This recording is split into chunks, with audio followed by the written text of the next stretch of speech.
Hey, Psych of Motivation, how you doing today? So here we go. We're going to talk lecture 12, and of course your homework assignment is embedded in this lecture as well. So as we move through, as I have been doing, we will bring up portions of the homework and discuss them as they relate to the course content presented in this lecture. So let us begin with the aspects of emotion, right? On our second emotion component in this lecture. What do we have here? I call this picture Boots Babies. Boots came to our porch as a stray one winter, and she was pretty big. I mean, she's a good-sized cat, but I mean, she was pretty wide, and it was like Boots. I call her Boots because she's got 4 white paws. She's tabby otherwise. And I said, Boots, you probably should come inside and we'll put you in the spare room and you can have your babies in there. And that's exactly what she did. She had all 6 overnight. We were surprised in the morning to find Boots babies after a couple weeks. And they were all adopted by one person. One of my colleagues when I was at Columbus State adopted them all on her farm. So, Boots babies. Boots, of course, has been spayed, and she's with us now, and just a loyal member of our household. So, let us then move forward here with the 3 central aspects of emotion. We got the biological, the cognitive, and the sociocultural, and the idea is that we're going to explore these as we move through this lecture, kind of these categories. Now, biological aspects of emotion. Where do they occur? Where can we measure their effects? The autonomic nervous system, and we know that that's split into the sympathetic and parasympathetic nervous system, one to kind of activate and the other to calm down, right? The endocrine system, which is the system of hormones that does interact with emotional responding, emotional experience. Excuse me for a second. Penelope, you leave that alone. These guys are just full of it today. It's going to be nothing but trouble, I assure you that. So, right, Penelope, there you go.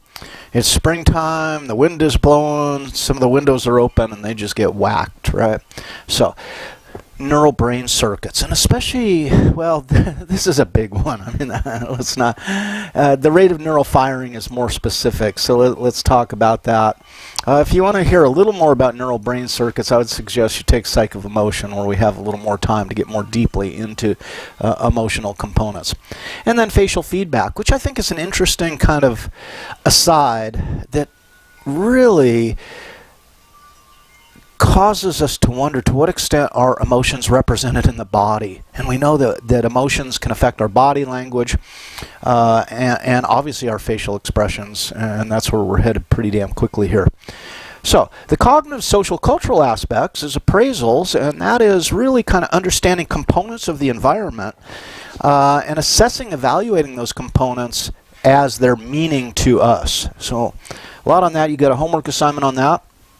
Our knowledge of emotions. And in part, this is a component of emotional intelligence. That is, to what extent do we have theories about what emotions mean, especially in terms of behavior and interactions. Attributions.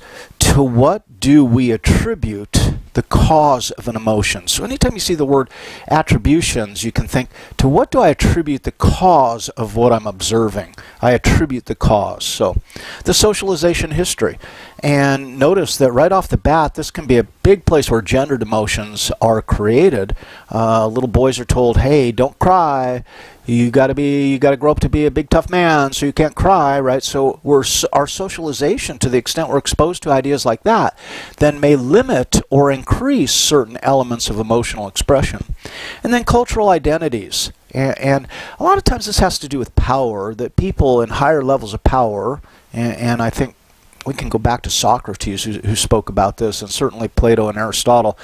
Those in higher levels of power usually have a larger range of emotional expression.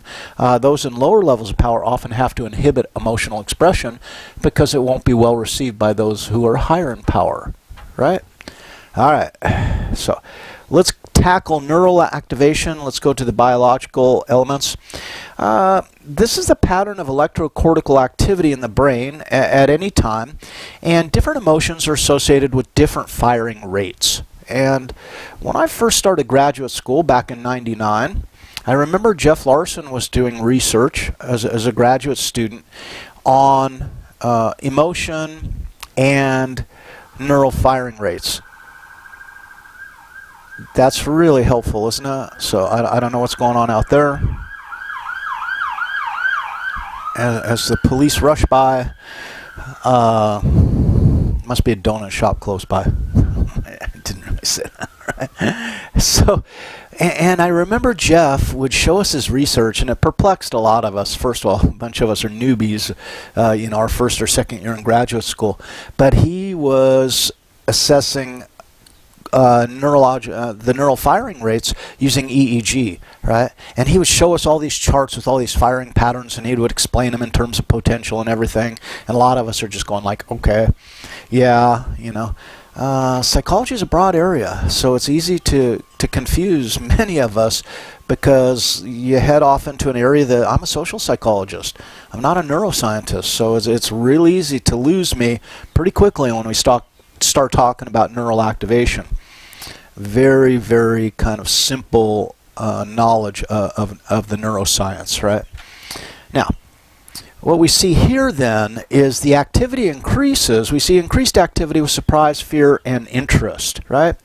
And then it's suggested that the activity remains constant in terms of anger or distress, which it could be kind of perplexing, right? And then we see, like joy, we see the neural firing rate actually decrease. And we'll see later in the lecture that some people use the neural firing rate as a clear identifier of at least the type of emotion that's being experienced. So the neuroscience of emotion, in a more general term, is one of the brain's emotion systems, and it operates at mainly an unconscious or non-conscious level. And this relies on deep limbic structures, and when we say deep limbic structures and emotion, we should probably consider the amygdala right off the bat. And the amygdala is a fascinating component of the brain, thought to be the seat of fear and aggression. That's a simple way to put it. It could be more complex, not part of this course though, right? Other systems then involve processing in the cortex. And this is maybe higher level emotions, and especially emotional inhibition, that is experiencing the feelings of an emotion but making a conscious decision to inhibit their display or kind of talk oneself out of experiencing them. So the biological mechanisms, the limbic system gives us that quick automatic responding, often outside of awareness. So this is the part of the brain that's saying, hey, you feel this, and then we catch up and say, oh, I feel that. Oh, okay. Now the reticular formation, the brainstem level sympathetic nervous system responding for negative emotions. And the reticular formation is thought to be where we non-consciously monitor our environment for threat, and it's an alert system. So if we're kind of napping or somehow kind of in a sedentary state, the reticular formation says, hey, alert, alert, wake up. Right, and kind of kicks us into gear. And you can see why that might be tied to negative emotions primarily. That is threat level emotions. Now the cerebral cortex is the conscious processing and experience of higher level processing, and as I said, emotional inhibition. I want to give you a diagram here that kind of very generally talks about how the two systems might work together. So the conscious system and the non-conscious system, we have a brain. We do. Rest assured, we all have brains, right? Now, let's look at the example of processing fear on this diagram of a brain. I put the eyes out front because we need to be able to sense our environment, and the stimulus that our eyes have detected at this point in time is a snake. And many people argue that we're hardwired for fear of certain animals like snakes. And that could very well be. The jury's kind of out on that. But what we see here is there's a snake.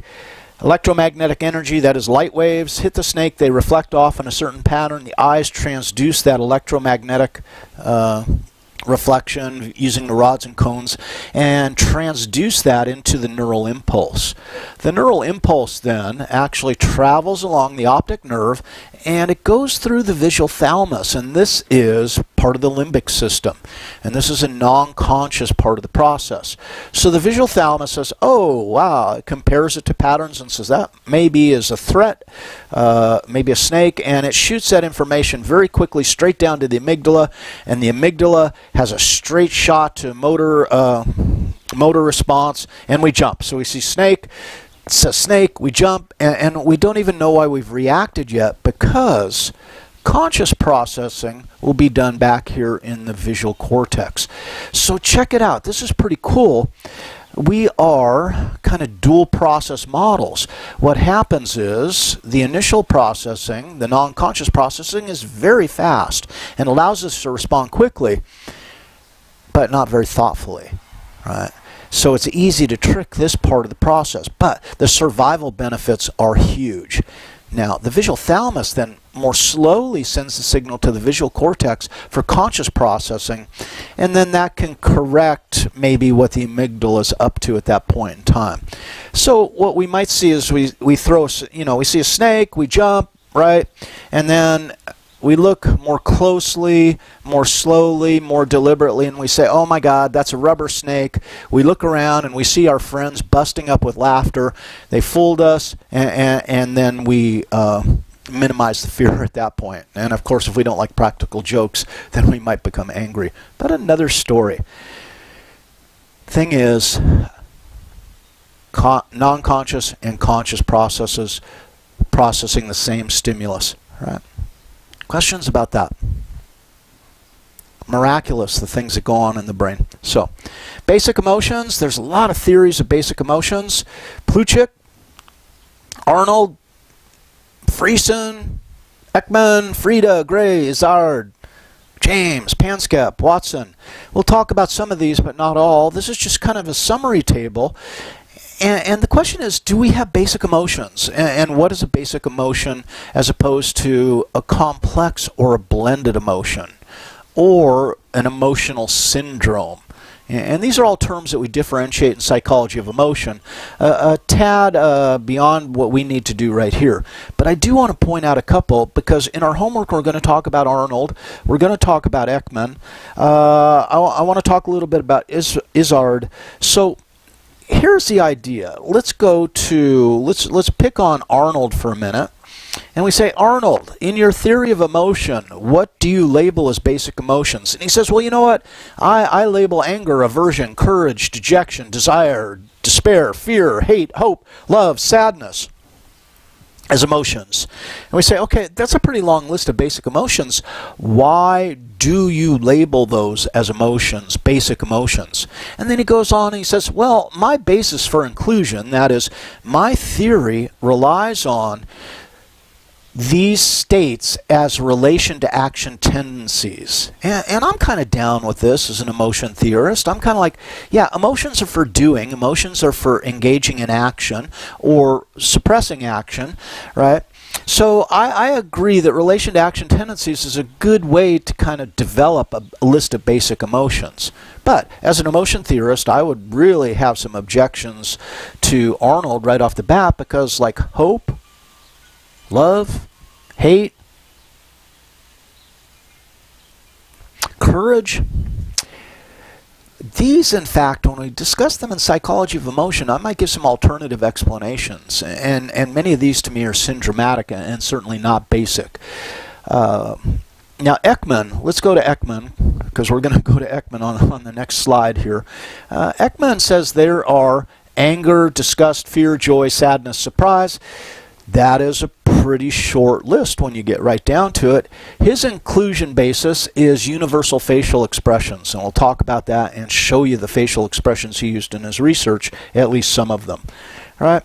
James says fear, grief, love, rage, and these derive, he says, because of bodily involvement. Now, notice that, let's go to Izzard, or Panskep says these are just hardwired. This is part of the neural system. And Tompkins was about density of neural firing, which we've already discussed. One of the reasons I love psychology of emotion is the jury's out. There's a lot of room for discussion and a lot of disagreement. And that's cool, because that makes science interesting. Once we got it all figured out and we put our kind of rubber stamp on it, yeah, okay, fine, I've learned that, but it doesn't have the same, I think, interest value. Now, here's Paul Ekman, and you can check out the Emotional Intelligence Academy if you so wish, which was founded by Ekman, I believe. But Paul Ekman said 6 basic emotions, so we got that from the list, right? And how did he figure this out? Well, what he did was he took photographs. He had people model emotional expressions. And then he took these piles of photographs and he traveled all over the world.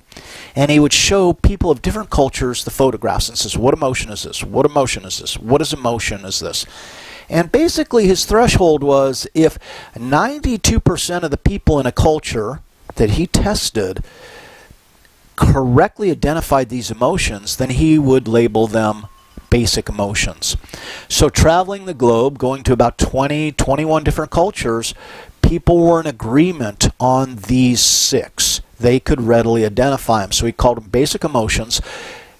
They're built in.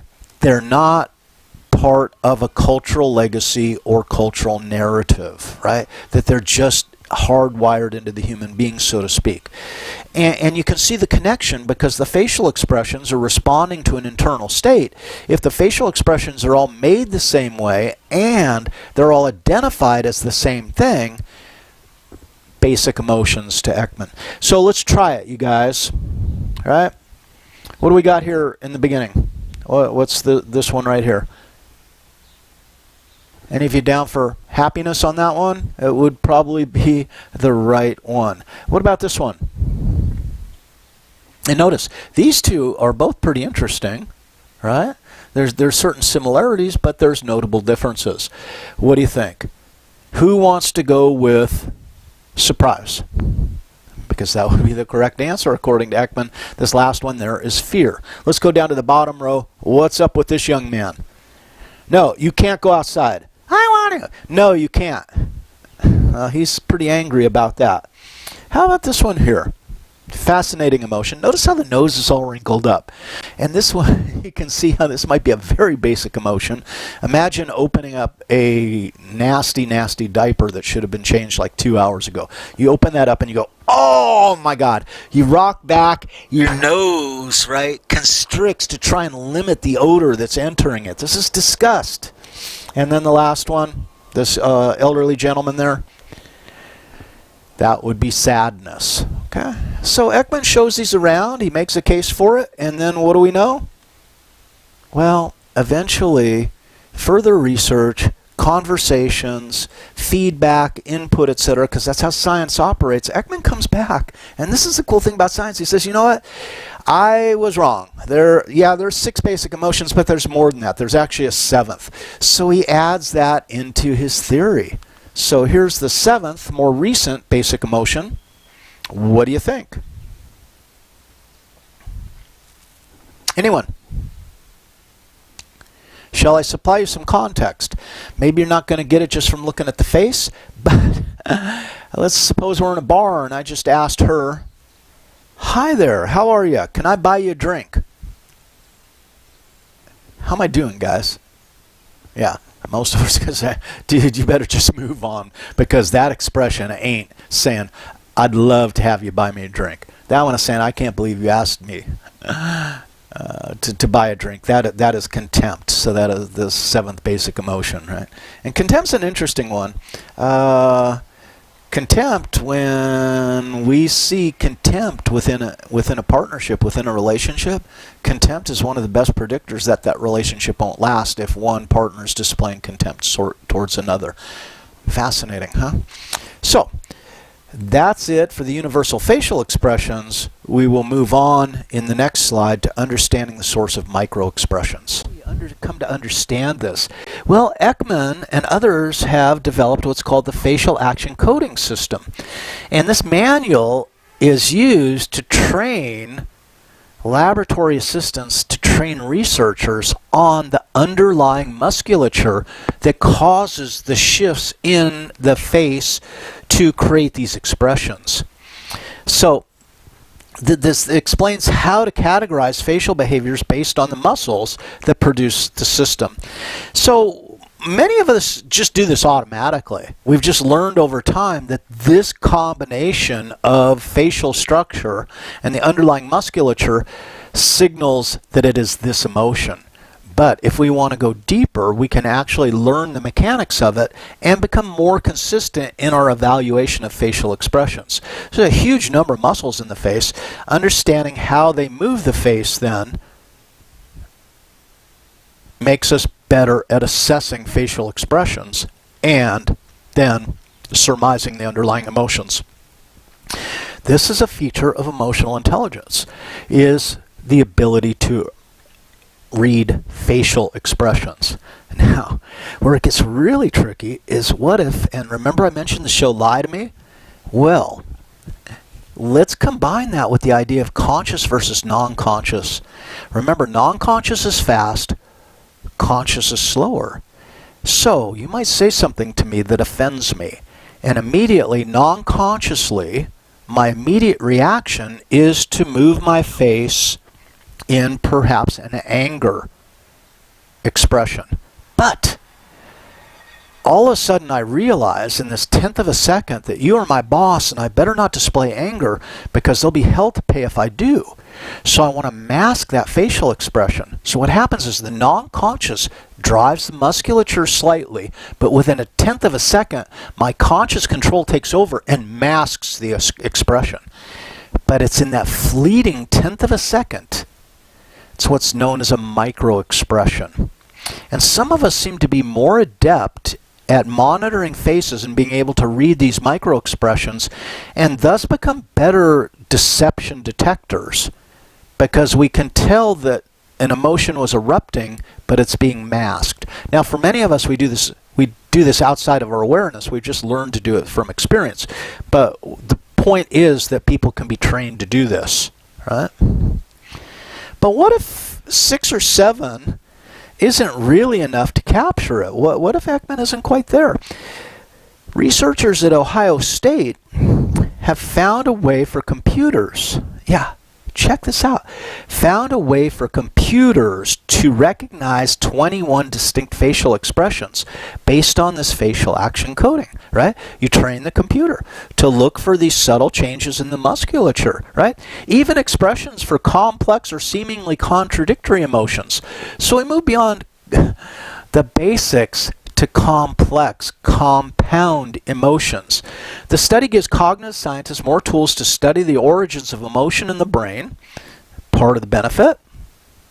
Here's a study of a participant that makes 3 faces, happy, right? And what's the middle one? We had an example of that previously. So happy and disgust are the basic emotions. But what if we instruct someone, hey, I want you to be happily disgusted. Now that's 2 strange emotions to combine, but you can see where that might be there's a joke that's been played on someone, or you're the recipient of this joke that generates, the funny part, the happy part, but then it's based, the context is disgust, right? So you get this happy disgust emotion combination. Now, Alex Martinez, right, here at Ohio State, is an associate professor in the Department of Electrical Computer Engineering. And you go, what? And he's the founder and the director of the Computational Biology and Cognitive Science Lab. And basically, think about what's going on here. Is it possible that we can teach computers to read emotional expressions?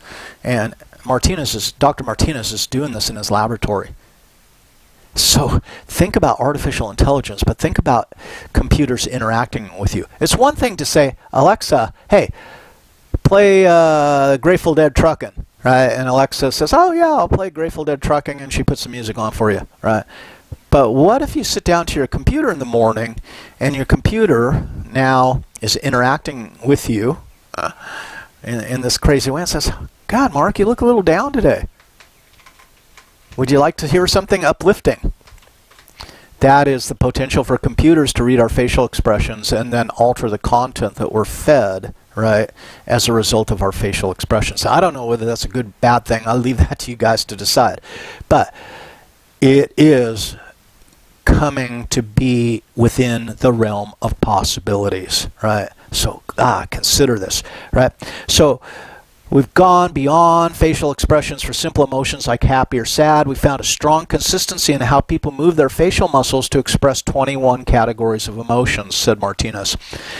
So, that is simply stunning. This tells us that these 21 emotions are expressed in the same way by nearly everyone, at least in our culture.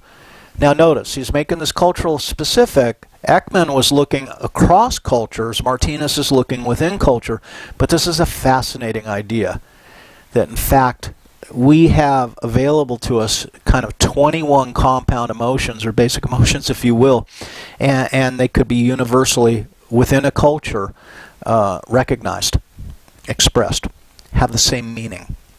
So this really is about the future, and it's pretty crazy to think about. Questions about that? Okay.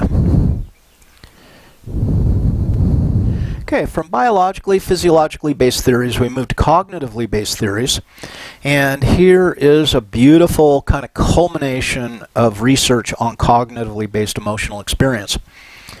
Now, what we look at here is the Circumplex Model. And I love the Circumplex Model. I mean, it's pretty to look at it, if nothing else. We can start there. But what we see then is, first of all, let's pick out the basic emotions that are inspired by the Circumplex Model. And the basic emotions ride in this central ring here. So disgust, anger, sadness, surprise, fear, joy. That's Ekman's 6 basic emotions, right? But note, there's 2 more. There's 8 basic emotions according to the Circumplex Model. And that would be then anticipation and trust. Wow. Now, the reasons for inclusion are going to be different than for the physiologically or biologically based measures. The Circumplex Model allows for a couple aspects of emotional theory here, and we're going to toy with one of these in our homework assignment. The Circumplex Model, if we have anger, for example, as a basic emotion, notice that as we move inward, it intensifies. So anger can become rage, a more intense form of anger. But anger light, if you will, might be described as annoyance. So one feature of the Circumplex Model is it allows for the expression of changes in intensity of emotion. But the second component then is also it allows for complex combined emotions. So if we take, for example, anger and disgust, blend them, if they're experienced at the same time, then the resultant emotion is best described as the complex emotion contempt. Now, Ekman said that's a basic emotion. In this case, the Circumplex Model says no, it's a complex emotion. Emotion theorists do not agree. So let's get that under our belt right now. But if we go back to that woman in the bar, the example I used in the previously in the lecture, what we see then is I go up to this woman and I ask her, hey, can I buy you a drink? And she's like, look at me, get away from me, you troll. I can't believe, I'm so pissed off that you even thought you were in my league, that you could ask me that question. So the anger and the disgust combined to demonstrate her expression of contempt according to the Circumplex Model, right? So if we're surprised at someone's behavior, right, and it saddens us, then we might then be experiencing disapproval. So the Circumplex Model really allows for broad range of emotional, but notice a lot of what I'm talking about is cognitively based. I talked about this woman's reaction. She's assessing the situation and it leads her to contempt. Or I'm surprised at someone's behavior and it saddens me. So doing the work, doing the cognitive effort, it yields disapproval. So you can see where this model is a little different than seeing a snake and reacting, which could be a biological, that could be a genetic legacy, right, that would kind of hardwired for fear of snakes. This really implies that emotion is the result of assessing a situation, what it means to us in the context. Thus, it's more cognitively based. It requires more thought. Well, this is homework 7, part 3. I know. I did up the homework assignment in one order and then fit it to the lecture. So it's going to bounce around a little bit, but you guys will survive it, I'm sure. So if you choose to do part 3 of the homework, 7, many of us are fascinated with the circumplex model. Let's move from fascination to application and analysis. And remember when we talked about Bloom's taxonomy earlier in the course, Bloom would be proud of us because we don't want to just know it, right, and understand it. We want to go the higher level steps of actually being able to apply it and analyze it. So in this, I want you to create, whoever chooses to do this, I want you to create a scenario that yields a complex emotion described in the circumplex model. Describe the antecedent conditions or the expectations. So I'll give you an example here. This is a true example. My nephew is living with us under the deal that if he went to Columbus State Community College and maintained a B average, we would support him. So he's living in our house, right? And I'm like, all you got to do is go to college full time. You maintain a B average. I'll take care of your expenses. I'll buy your food. He smoked. I'll buy your cigarettes. I don't care. I just want you to get through school. I want you to find yourself. So here's your deal. How many of you would like that deal? How many of you would be willing to work hard to attain a B average and I would support your ass? I thought it was a pretty appealing deal. But maybe I was wrong.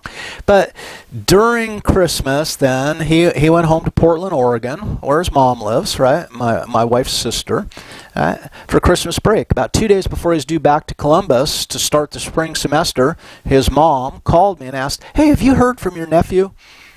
And I replied, "No, I haven't heard from him. You know, I just figured he was having a good time seeing all his friends back in Portland or whatever." His mom said he said he's not coming back. And I'm like, "What? He's not coming back? I thought we were doing really well." And she reported, well, he got 2 Fs and a C. That's not quite a B average, you know, no matter how you compute it. And so he assumed that the deal was off. He didn't want to go to school anymore and he wasn't coming back. Now, I would have taken him back. He could have gone back to school and improved on his work, right? But that's not what he wanted to do, obviously, right? Upon reflection, you know, I experienced the complex emotion disapproval. I said, oh, man, that really sucks. I don't support that at all. Upon reflection, I could see, though, that I was surprised because I thought he was doing okay, right? And I was saddened because he wasn't coming back and he was deciding not to go to school. So I got surprise, I got sadness, boom, disapproval, I disapproved his decision, right? And that's how it works. So I want you to go ahead, any one of you, figure it out, craft a scenario that demonstrates the 2 basics combining to create a complex emotion, right? And I would prefer that you do not use disapproval, because that's the one I used in my example. If you must, you must, but I would prefer that you pick on a different one. So, can you apply it according to Bloom's taxonomy? Now that you've gotten A done, a question for you. How does intensity figure into this? And I don't know. I mean, suppose I was pensive and distracted, right? And let's go back to the model, right? So now I'm distracted and pensive. Does that equal disapproval? Or does it have to be at this level of intensity, sadness, and surprise? So I want you to conjecture upon that. I don't know if there's a right or wrong answer to that. Would I have experienced disapproval? 2 answers are needed here. First, would I have experienced disapproval? Yes or no, right? But then, of course, I want your explanation, and that's really kind of your thoughts on intensity. Excuse me while I settle this dispute between Quincy and Terrence. Go away, you guys. Go do something. Got the windows open up here, and they got the smell of spring in their nostrils, and they're just being crazy. So let us approach then another emotion theorist and approach the second part of the potential homework assignment. Differential emotions theory. What do we know? Different emotions, 10 emotions, constitute the principal motivation system for human beings. Now, there's a very explicit tie-in from emotion to motivation. You know, I've been trying to be explicit about that, but in some cases we've been kind of implying it rather than expressing it directly. Well, in this case we see Izzard is going to be straight up about it. 2. In the differential emotion theory, the second kind of theoretical pillar is each emotion has its unique subjective phenomenological quality. So each emotion, to say it as simply as possible, feels differently, right? 3. Unique expression. Each emotion has its own facial expressive pattern. Well, we know that that's a lot more than just 10, but DET, we're looking at this theory. Unique neural activity. Each emotion has its own specific rate of neural firing that activates it. Okay? Notice that this is kind of a theory that's incorporating a lot of different elements of what's already understood. And then 5, unique purpose or motivation. Each emotion generates distinctive motivational property and serves an adaptive function. So, we can see that there's a strong genetic legacy. Anytime you hear the word adaptation in this context, what they're saying is this is for adapting to unique situations. This provides evolutionary advantage. Remember what Darwin said. Darwin never said, hey, survival of the fittest. He said survival of those who are the most adaptable. Right, and that really is the process of natural selection. Natural selection implies that the environment changes, and the environment is continuously changing. To the extent that you can adapt to those changes in the environment, you'll be successful. To the extent that you cannot adapt, then you will be unsuccessful over time. So, Izzard's 10 fundamental emotions included in his differential emotions theory. Let's look at what Izzard's saying. Well, and he uses the positive, neutral, and negative categories. Again, some emotion researchers warm up to these. Other emotion researchers don't like the positive, negative evaluation. Positive emotions, interest and joy. Neutral emotions, surprise. And that's kind of cool to consider, right? And then negative emotions. And notice, we have a lot more negative emotions, don't we, than we do positive.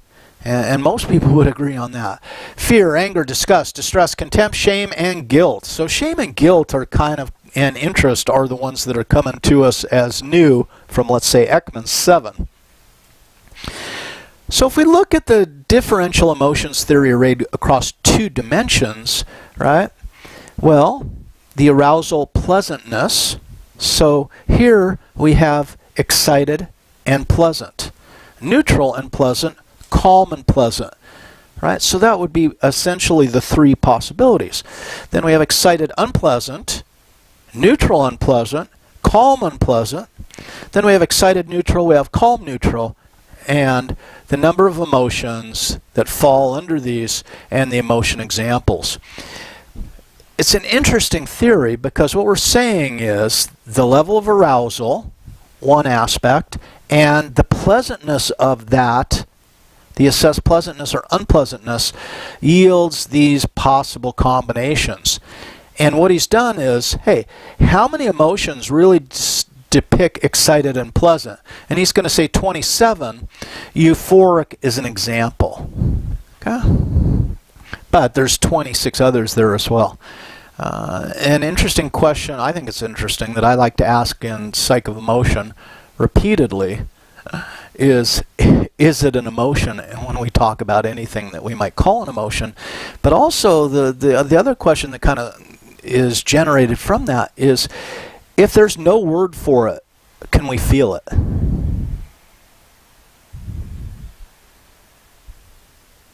That is, if an emotion label doesn't exist, then can it be felt? And you know, let's leave that one alone because it's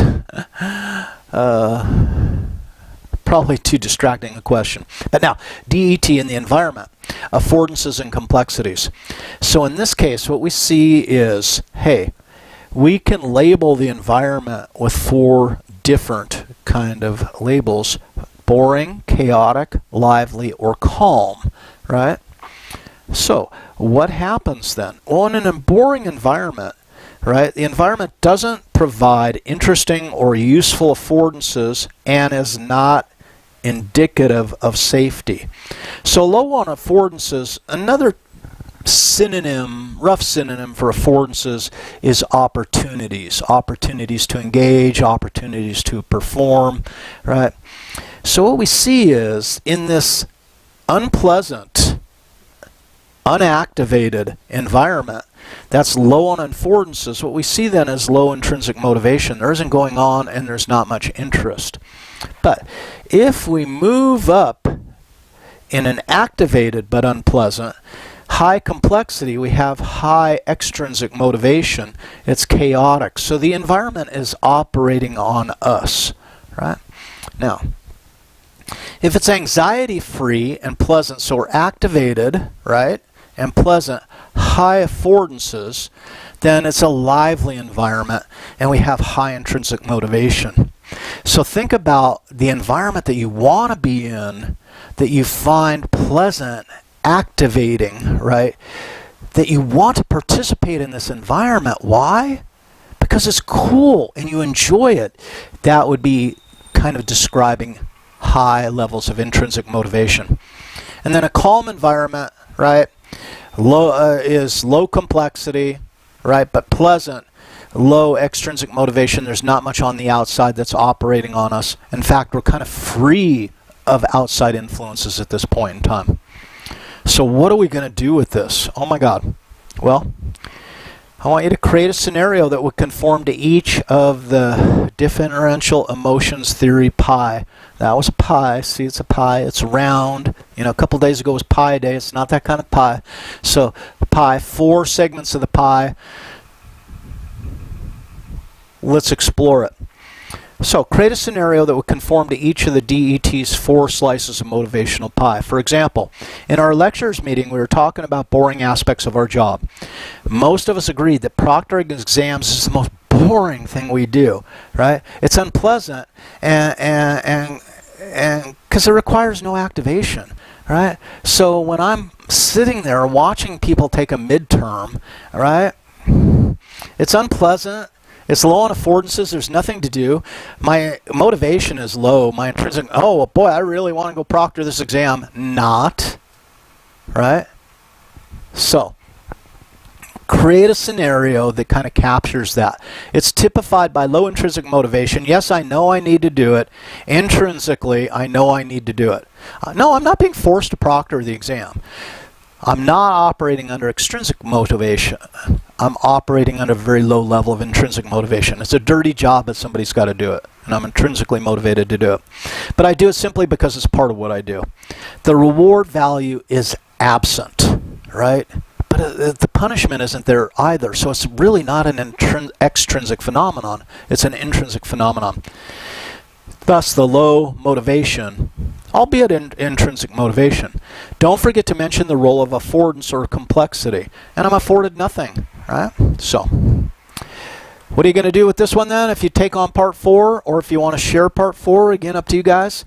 Give me a chaotic example scenario, a boring example scenario, a calm example scenario, and a lively example scenario, and fit in all the components. So basically, all of these points need to be discussed in each of the 4 examples. Questions? All right then. Let us move on to facial feedback hypothesis. Okay, so we have then an internal or external event, and notice this can be something that we remember. Remember, you can something that's sad, a sad memory pops to mind, right? That causes an emotional state. So the stimulus was internal, or it could be receiving a surprise in the mail, a pleasant surprise, right? Which would be an external event. That changes the rate of neural firing, right? The limbic system, the hypothalamus, basal ganglia are all activated. The impulses generate motor cortex sent to the face, the facial nerve, the cranial nerve, right? Activate. The facial action, we see changes in the musculature, changes in the rumperture, and changes in the facial glands, right? From the trigeminal nerve to the cranial nerve, receipt of the facial action in the sensory cortex, and cortical integration of the facial feedback. So, the facial expression is generated but it's also then monitored, and the success, I guess, if you will, or the failure of generating the facial expression comes back to be assessed by the brain. So it is a circular process, right? Now, Strack, Martin, and Strepper did this study, and what they did is they asked participants then, they were randomly assigned to either hold a pen in their mouth this way, or randomly assigned to hold a pen in their mouth that way. Then they did some other activities in the lab. They were then given a mood measure to see what kind of mood they were in. And wouldn't you know, people who were assigned to this condition reported a relatively negative, sad mood. These people a relatively positive, happy mood. Note though, by holding the pen in this way, it activated the muscles that are associated with frowning. The facial feedback then causes the brain to believe that in fact sadness is occurring and happiness occurring in this example. Wow. So, emotion is not just something that happens here, but emotion also happens in the body. And this is emotional embodiment, which is a very difficult concept. I still struggle with understanding it. But that emotions exist throughout the body, essentially, or precursors to emotion, and the expression of emotion occurs throughout the body, and we monitor the body. That process of monitoring body position is called proprioception, right? So it's the whole package. It's a very complete system. It's not a one-direction system. It's a multiple-direction system. And this then causes me to be curious about or consider, what about Botox? So participants given Botox injections read sad sections of a story more slowly than the control condition participants. The study demonstrates the peripheral feedback affects cognitive processing. So that is, when it's sad, right, I'm probably going to read it and be moved and perhaps wrinkle my forehead. But what happens now if I'm reading sad material, cognitively processing sad, but proprioceptively I'm not getting the physical reinforcement of sadness because the Botox has frozen my muscles, right? Then that causes this conflict, which causes me to read more slowly. Wow. Emotion is wide open turf, guys. If you want to research, like in the wild, wild west, right? In the wide open world, emotion is one place to do it. Right, Annika?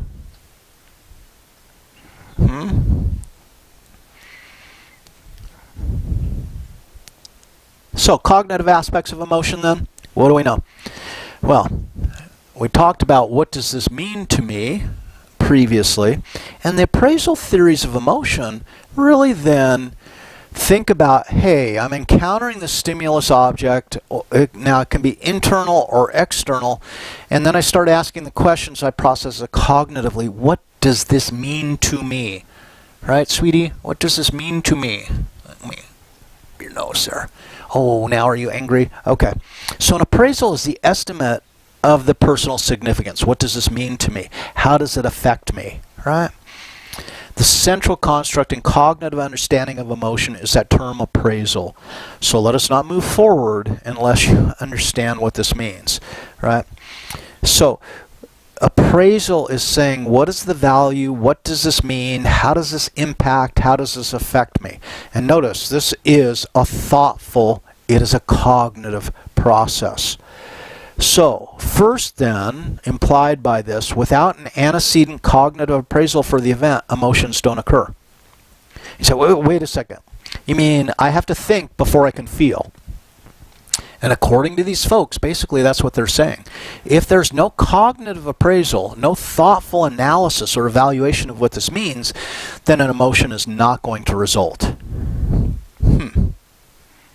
Can you think of any examples where there might be an emotion that has occurred and no thought process took place first? I mean, I've already demonstrated one. I thought the snake example was pretty good in that regard. But some people might say, well, no, there was an appraisal. It just happened really quickly. It's like, oh, boy, I don't know. So the appraisal, not the event, causes the emotion. Now that could explain, though, why people have different emotional responses to the same stimulus, because its meaning to them is different, so they evaluate it differently, and then that stimulus, the same stimulus, can yield different responses. Boy, this is getting sticky, right? Oh no, what are we going to do with that? So the appraisal theory of emotion, 3 questions. How does the perception of an object or event produce a good or bad appraisal? How does the appraisal generate emotion? And how does felt emotional expression express itself in action? So let's take a situation, a life event, right? The appraisal. Is this good or bad? Or another way to look at it, is this beneficial for me, the organism, or is it potentially harmful for me, the organism? This then yields the emotion of, the simple emotion of liking or disliking. So the kind of these baseline, either I like it or dislike it, and then the action implied is if I like it, I will approach it. If I dislike it, I will withdraw. Problems with this, though. There's a lot of problems with this, and I hope, let me just jump ahead. I hope by the end of this lecture that you say, wow, there's a lot of different emotion theories, and they're probably all correct within their context. Wow. All right, so let's look then. What do we have? Lazarus complex appraisals. Definitely super cognitive approach to emotional experience. The cognitive process, right, is that intervene between important life events and physiological and behavioral reactivity. So before the physiology changes, before the actions take place, it was the thoughts that drove that. So he lists the appraisals as 3 categories or 3 types of appraisal, if you will. Type of benefit, type of harm, or type of threat. And then he gives examples that tie to specific emotions. So making progress towards a goal is going to yield the emotion happiness. So I say, oh my God, I got that done. I'm making progress towards my goal. I'm happy, right? Taking credit for an achievement would lead to pride. Improving on a distressing condition, pride. Believing a desired outcome is possible, hope. And these are well supported in a lot of the studies of these individual emotions. So this is pretty much a solid here, right? Let's go down to type of harm. Being demeaned by a personal offense. Well, then I'm going to get angry, right? But if I transgress, if I commit a violation of my morals, a moral imperative, then I'm probably going to experience guilt, right? Taking in an indigestible object or idea. Disgust, and I love that, object or idea. I eat something, and I spit it out, right? Disgust. Or I consider an idea and I go, I can't believe you even think like that, right? It would be disgust, or that somebody else thinks like that. And then type of threat, let's do a couple of these. Facing an uncertain, unspecific threat, anxiety, and that's truly the definition of anxiety. Let's look at fright, facing immediate, overwhelming danger that's identifiable. And then envy and jealousy, wanting what someone else has. We're experiencing envy. But if we want something that someone else has and they're having it prevents me from having it, then that would morph into jealousy. There's a very interesting article, I can't remember who wrote it now, differentiating envy and jealousy. Fascinating stuff. So, homework 7, part 2 then. What are we looking at, guys? Well, for this assignment, you're tasked with the completion of the Lazarus complex appraisal model. The 3rd column, I see 2 columns. Where the hell is the 3rd column? Well, I'm going to have you create the 3rd column. Consider Lazarus complex appraisal model. Once a situation, life event has been praised, it's classified as benefit, harm, or threat. We got that covered, right? We need to complete the process by describing the motivation generated. Because emotions are for doing. Emotions are linked to motivations. So now, what we have is, I've taken the table from that previous slide and I've recreated it in Excel for you guys in your homework, so you're going to need to fill this in, right? So, I'm going to say type of benefit. It's a benefit, right? Appreciation of an altruistic gift. Someone gave me a gift with no strings attached. It leads to the emotion gratitude, but what does that motivate me to do? So someone gave me something, and they say, hey, here you go. No strings attached. And I say, oh my God, thank you so much. What does it motivate me to do? Let's explore this. I'm going to say it motivates me to reciprocate it. It motivates me to do likewise for the person who did it for me. Okay? So you don't need to fill that one in because I already got it filled in as an example. All right, I noticed it shut off while I was doing this. So let's just look at the overview. What you have then is the benefits. You have the emotions associated with the benefits. You have the harms, the emotion associated with the harms. That was all Izzard's stuff. Remember, all I'm asking you to do then is to fill in the motivation that is generated. So I want to do this last one here. Wanting what someone else has. It makes me envious. What might that motivate me to do? Envy? God, look at what they've got. Boy, I sure envy. I wish I had that. Well, the motivational property then is to improve myself to the point where then I can get that. Okay? So I want you to take it a step further. I'm going to say that Izzard, not really, but let's say that Izzard left us incomplete. He didn't close the loop. He didn't supply us the motivation. We're going to supply the motivation. So that's where we're going with that. Now, what do we have then? Please complete that third column. I provided 3 examples in the table. Once you've filled out the table in its entirety, all these spots are now filled in. What I want you to do then is now pick one from each appraisal category. So that's only 3. There was 3 appraisal categories: benefit, harm, threat, right? And pick one from each and explain your rationale for suggesting that motivation. So I don't want you to do this for the whole table. I think that would be excessive for this homework assignment. But I want you to pick one from each of the 3 categories. So for example, on the table, appreciating an altruistic gift leads to gratitude. I then filled in column 3 with reciprocation, as we discussed. My explained rationale is that receiving an altruistic gift leads to gratitude, which causes me to want to do something altruistic in return. So note, that is my explanation. This is, each explanation is like a short paragraph, really, kind of at most. So, here's my explanation. List the relationship so it's clear to who grades. I don't remember whether the course assistant is grading it or I am, so I don't know if this is on Logan or me, but regardless, I want you to be ultra clear so we can speed through grading your assignments. My partner surprised me by doing household chores while I was overwhelmed with a difficult assignment. I was so thankful, and that's gratitude, that I felt compelled to reciprocate the kind act, altruism, by taking my partner on an outing they had been yearning to do for quite a while. Okay?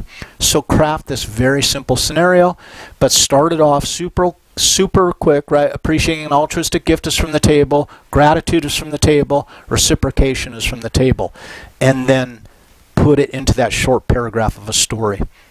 Questions about that? Alrighty. Then, let us look further at the appraisal models of emotion. These are very popular models, especially with cognitive psychologists, as you might understand. Appraisal model of emotion. We have a stimulus event. The primary appraisal is personally relevant, because if it's not personally relevant, it probably has no impact whatsoever, right? Now, is it potentially harmful or possibly useful?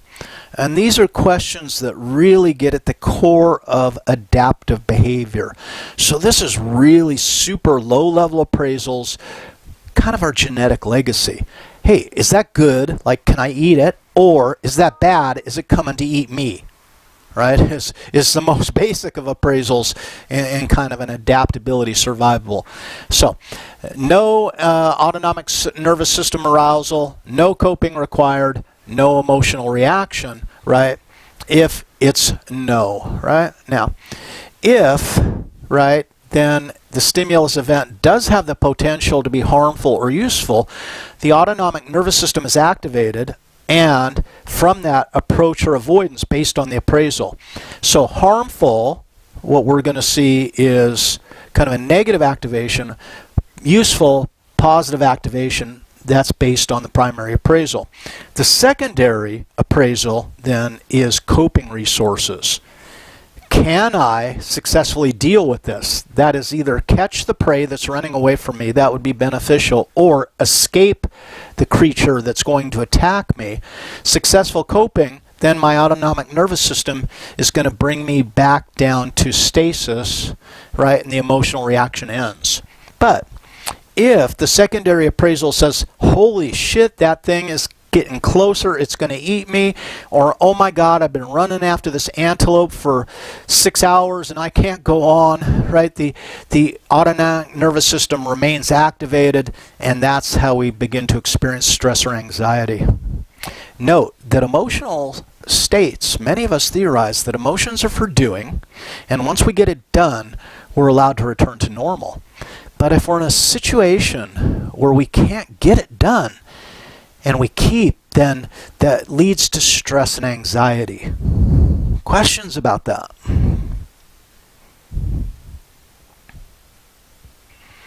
Well, then, let us look then. The outcome, happiness if the outcome is positive. This is the primary appraisal. Outcome, sadness if the outcome is negative. Right? What do we know? Well, the secondary appraisal, pride, internal cause. Hey, look, I'm happy that that happened and I made it happen. My perceived locus of causality in relation to this event, I did it, right?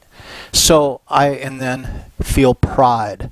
But let's suppose it gets done, I'm happy, but someone did it for me. Then it's an expression of gratitude. And it's an external cause. I'm grateful because the external being, actor, etc., did it for me. And then finally, if the stable cause, then it would be attributable to hope.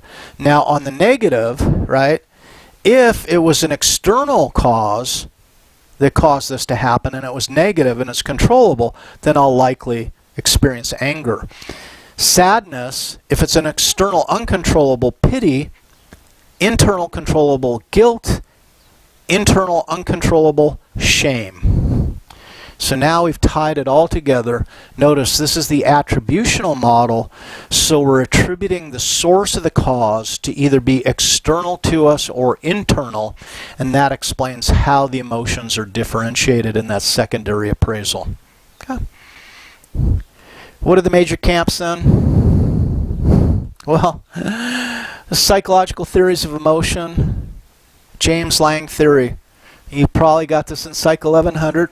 We'll talk about it for just a moment. An emotion-provoking stimulus produces a physical response that in turn produces an emotion. And this is William James, first and foremost. In his book, Principles of Psychology, the 2-volume work he wrote in 1890, there is a chapter on emotions, right? And James is very specific. He says, look, there's a stimulus. We physically react to that stimulus, and then we label the reaction. We provide a reason for the reaction. So, I see a bear, I run, and therefore I determine I'm afraid. Notice James really flipped the world on its head. He says that the stimulus inspires the physical reaction, which is then explained in terms of an emotion. So what happens? Physical first, thinking second, right? Cannon-Bard theory, an emotional feeling and the internal physiological response actually occur at the same time. So it's two separate paths that are activated simultaneously. One isn't the cause of the other. Both are the result of the cognitive appraisal of the situation. And I'm going to have a diagram here in just a minute. Now, the two-factor theory of emotion came to us from Schachter and Singer, right? The two-factor theory says the emotion is the result of the cognitive appraisal of the physiological arousal. So I have a change in my arousal pattern, right? And I want to understand what that means, so I do a cognitive appraisal, and I look around me to see what's potentially the source of that change, and that is my cognitive interpretation of the emotion-provoking stimulus. So, what does it all mean if we pit the three of these together? let's take our friend the snake, right? We have a snake, a stimulus of a snake. The physiological arousal is trembling and increased heart rate, and then I am led, according to William James, to the emotion fear. So fear is the result of the analysis of the physiological response. Now, Can and Bard say, oh, no, it's not like that. There's a snake, and you say, oh my God, snakes scare me, and I'm aroused as a result of that. Right? So these two occurred simultaneously, but this one didn't cause this, and this didn't cause this. They're both caused by the snake. And then finally, the two-factor theory says, okay, I see the snake, the stimulus snake. The physiological response is trembling. The cognitive appraisal is, wow, I feel afraid. And then the emotion resultant is fear. And we say, well, these guys fought it out. There's been a lot of argument, a lot of debate about these. And they fight it out, and people argue. And some of us just step back and say, there's really no need to argue, because these are all possible. Change the context around, and you can get one that's a better explanation. In a different context or a different set of observations, you might see a different observation, right? So, what do you think?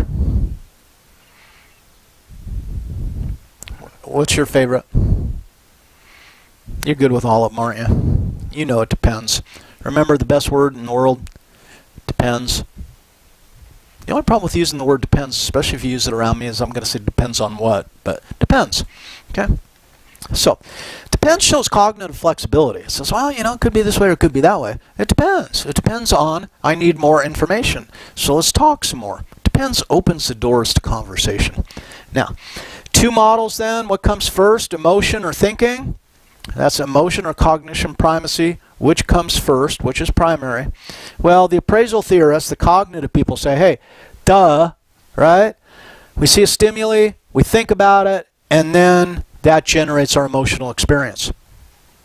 But the affective primacy, that is the emotion first people, say, no. We see a stimuli, we have an emotional response, and then we think about it.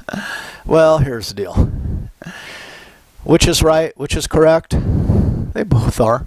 And they can both be linked together, right? So we can think about it, right? We can see a stimuli, we can think about it, and then, wow, look at that. What do I think of that? I don't know. I don't like that. That doesn't seem fair. Boy, that's not fair. That really pisses me off, right? And then I can think about it some more. And so this isn't, this implies boom, boom, boom, and end of story. No, it's boom, boom, boom, boom, boom, boom, boom, boom, boom, boom, boom, boom, boom, boom, boom, around the circle of life. So it doesn't start and stop anywhere. It's just more of the same. So social and cultural aspects of emotion, well, we can the appraisal contributes to a cognitive understanding of the emotion. Social interaction contributes to social understanding of the emotion, right? And the socio-cultural context one lives in contributes to a cultural understanding of the emotion. So it's not a simple story. Thought and emotion could largely be considered inseparable. Motivation, I think, is... I don't even want to. I was going to say motivation is the result of the emotion, but it could go the other way as well. So there is this interesting relationship that can be bidirectional, tridirectional, cyclical, however you want to put it. Cognition, motivation, and emotion. And I will separate motivation and emotion. I think that's easy enough to do. And emotion and cognition, easy enough to separate. And cognition and motivation can be separate. So we have those three constructs that interact. And the more that we understand those, and the more we understand how they interact, the more we can understand a person's behavior. And the better we can understand a person's behavior, the better we can predict their future behavior. And if we can understand and we can predict, then we can probably shape to a certain extent, for better or for worse, right? And that kind of Machiavellian, being able to manipulate the situation to cause a certain behavior, feeling, or emotion, is inherently manipulative, and then we get to an end justifies the means kind of conversation. So let's leave it at that. Complex phenomenon where cognition, motivation, and emotion are inexorably interlinked, right? So, What do we know then? Let's sum it up. Emotion knowledge, other people and cultures in general instruct us about the causes of our emotions. Emotions are explained through narrative. So notice, a screenwriter, a scriptwriter, an advertiser, lyricists can cause us to feel by the narrative they present us, the story they tell. So we can get swept up in the story, the narrative, and we know how to respond in terms of emotion. Right? So we cry at the scene in the movie. We laugh at that statement on the TV show. Right? We are enticed to worry about our appearance and thus buy a product from an advertisement. So it's the emotion knowledge that causes these changes. Now, when we get to the other part of this, though, is the expressive part of emotion. The narrative also tells us what we're allowed to express and what we're not allowed to express under certain conditions. And part of this might be then according to rank. So there's certain things, certain emotions that a student can safely direct towards an instructor, but others that they probably cannot safely direct towards an instructor, or an employee to a boss, or a partner to a partner, or a child to a parent, or that these are guided by narratives that we learn from the time we're babies, right? So certain expressions then are best kept to ourselves. That is, they're best masked, as we described earlier in the lecture. And this then becomes the display rules. That maybe we can't demonstrate anger towards our boss. There's a display rule prohibiting that, right? Or men are allowed to express more aggressive emotions where women might be ridiculed for displaying the same emotions. Or the emotion labels, right? If I, as a man, do something in the workplace and I stand up for myself, then people might walk away and label me as, he's very assertive. He's his own man, right? But at the same time, if a woman does the exact same thing I did within that workplace context, she might be labeled a bitch. Oh, God, what a bitch, right? And this is a function of the display rules. And the display rules are primarily gendered, but there are other display rules that are layered on top of that that can be tied to age, ethnicity, position of power, etc. Now, learning the display rules and understanding how the narratives generate emotional response and understanding what's allowable and what isn't allowable in terms of the display rules then makes us more effective emotional managers. So when to control our emotions and what we can display and what we can't, or more so, this is the potential or this is the likely consequence of this emotional display as opposed to this emotional display, and holding off on the emotional display based on an assessment and appraisal of the potential consequences and choosing whether to display that emotion or not. And this gets us to a very, very interesting question to me. And I've spent more than my fair share of time studying emotion and as it relates to motivation. To what extent do we have control over our emotional lives, our emotional experience? Yeah, maybe we can control the actual display of the emotions, but can we go a step further and not even go there for that emotion? To what extent do we have control over those states? To what extent can we choose or pick our emotions? Right? Let me give you an example. It's not been a good day for taping lectures today. So I started to tape a lecture and I finished one for Personnel Psych, and I went to the camera and it recorded the first 8 seconds and then nothing thereafter. So there's 26 minutes of recording that just didn't get recorded, and I have no reason. My device here is telling me, hey, it's writing to the disk, it's recording, and it's been for this amount of time, but it just didn't, and I have no explanation for it. And I said, well, that really sucks. I could have been angry. It's like, no, I'm more saddened by it. I don't want to be angry about it, right? So then I said, okay, we'll do it over again. So I do it over again. I changed out the batteries on the wireless transmitter and receiver, and I didn't turn the receiver on. So then I recorded a whole entire lecture and a half, only to find out that that little red light wasn't on. So my day started here recording 2.5 lectures that didn't record for whatever reason. And I could be really pissed off about that, but it's like I just kind of resign myself that shit happens. And you know, it's just tough. Because most of the time, you know, there should be a camera person, there should be a sound person, there should be a director, there should be a performer, there should be a script writer. We don't have that luxury. Most of the lectures that are coming to you, video lectures, are done by the instructor by themselves. And it really increases the potential for making mistakes, wasting time. And I've just kind of gotten used to that, you know. It's just the way it is. But what happens is I will get to ultimately spend a more pleasant day just acknowledging that I screwed that shit up. Well, I screwed part of it up. I don't know what the hell else happened otherwise with that first example I gave. I could be really angry. I could throw shit around, but it just isn't going to change things, right? So, emotion management, right? That is, it's not just expression management because I'm here by myself. Well, I got the cats with me, yeah. But it's just, I'm not going to get pissed off about this because it's going to serve no practical purpose. So what did I do? I shifted to a different class. I looked at my stuff and said, well, you guys, you got an assignment that's due earlier. I should be doing this lecture anyway.